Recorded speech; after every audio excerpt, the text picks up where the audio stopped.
जोहार के सनम को तेहना वीडियो पे सगुन दाराम तेहना वीडियो तो बोला ऑलचिकी लिपि रे बहुत ताहले चलो क्वेश्चन सेन को मड़ंग पहले ना कुकली ऑलचिकी लिपि रे महत ऑल में तेला ऑलचिकी लिपि दो एटा लिपि खन अडी भेगार गया एटा लिपि लेका दो ऑल तोल रे हाड़ा दो बांग ᱧᱟᱢᱚᱜ अकना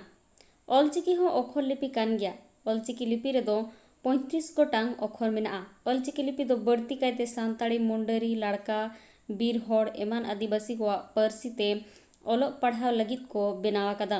नोआ लिपि ते दो आदिवासी पारसी आड़ांग दो अडी नापाय चे आड़ांगोआ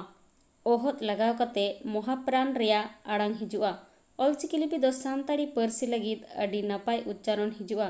ऑलचिकी लिपि दो सानताड़ी पारसी आड़ांग लगित दो सानाम पहाटा खोन अडी सोरेस गया एटा लिपि को लेका दीर्घी एकार से ओकार दो बांग लगा सानताड़ी पारसी हो मित स्वतंत्र लिपि कना जेलेका सानताड़ी पारसी ऑल और उच्चारण लगित अडी नापाय पुष्टव सही आड़ांग हिजुआ ऑलचिकी लिपि दो सानाम सानताल लगित कान गया अडी उसरा सही बोन बुझ दाड़ेया अबोआ पारसी अन अरी जाति धर्म सावहेद लाकचार सानाम लेकन अरिचली के बांचाव लोक कना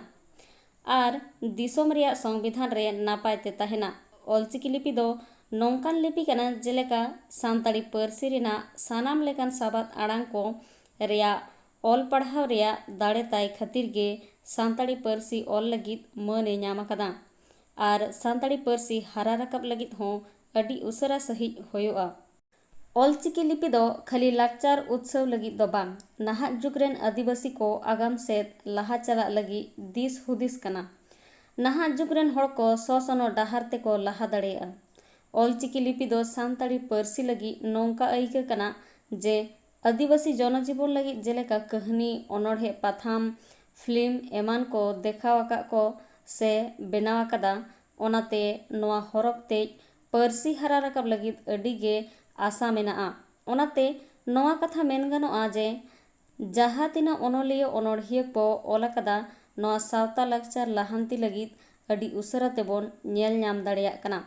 वीडियो तो नोड़े मुचादेना वीडियो मुचाद धाबी नेल लगित सानाम को गे साय साय सारहाव नेक्स्ट आर हम मिटना वीडियो तिंग सेटेरवा तिंग दो नोड़े मुचादेआ सगुन जोहार।